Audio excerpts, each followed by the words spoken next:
Hi, this is John from Ilium Works, and today we're going to install our adjustable brake lever for the 2014 and up water-cooled RTs. Okay, the tools you need to do this installation: you're going to need a ratchet with a T40 Torx driver, a good sturdy hook for removing and replacing the spring, a pair of needle nose pliers for the cotter pins, torque wrench, and some medium strength thread locker, Loctite, similar product.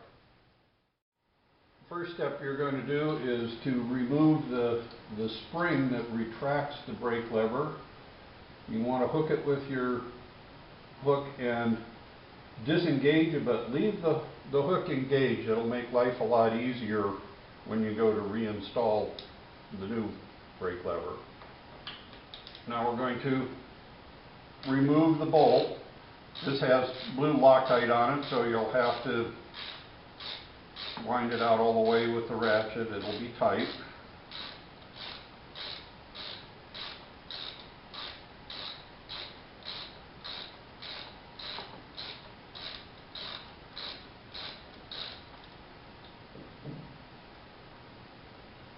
Okay, save the bolt. We're going to reuse that. Then by rotating this around, you can see there's a cotter pin in here. We'll remove the cotter pin.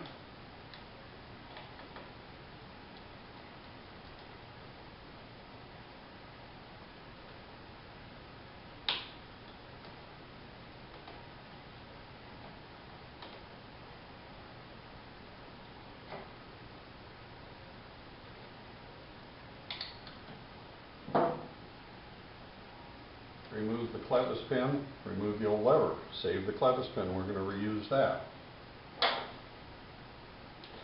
Now when we get our new adjustable brake lever, we want to make sure that we have these pieces installed in the right order. The flanged bushing comes in from the back side. The eccentric bushing goes in from the front side. You'll notice there's a index pin and 12 different index holes. This is how you adjust the height of the brake lever.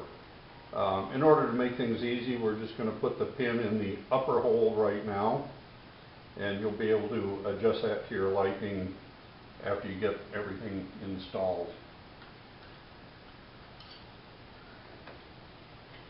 Okay, we put the clevis pin back in.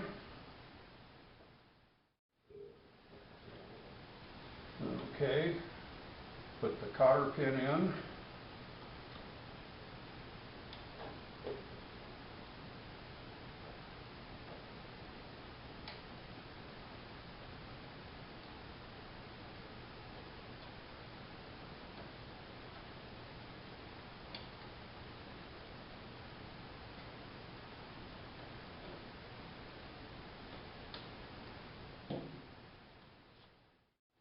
Okay, using the stock screw, we've gone to the wire wheel and cleaned off the old Loctite.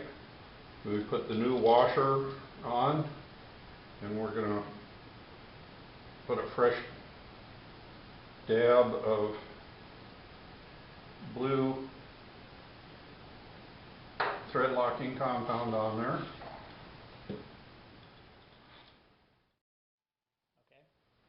Okay, now that we've got the screw installed through all of the bushings and the Loctite on there, you'll see this groove is where the retract spring is going to go on after we've gotten everything adjusted. And we're going to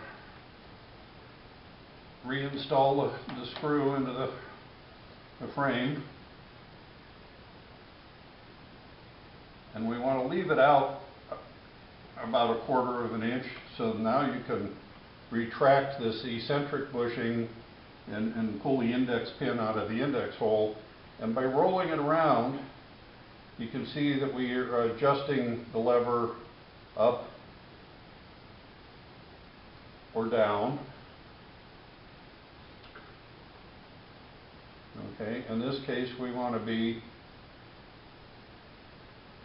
down and forward slightly, so I'm actually going to put the index pin in the 10 o'clock position, which will have the lever down almost all the way and forward almost all the way. Now I'm going to tighten up the screw, and we will torque it 17 foot-pounds or 22 Newton meters.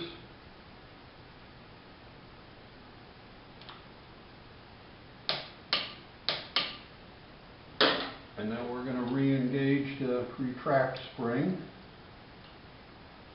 And be careful here, because if you launch the spring, you have to reattach it to the frame by feel. You can't see up in there. Make sure the brake lever operates freely and returns to its full upward position. We got a little bit of free play in there before the brake engages.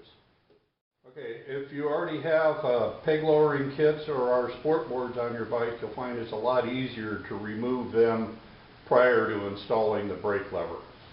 Once the brake lever is on there, you can simply reinstall your sport boards and you're ready to go.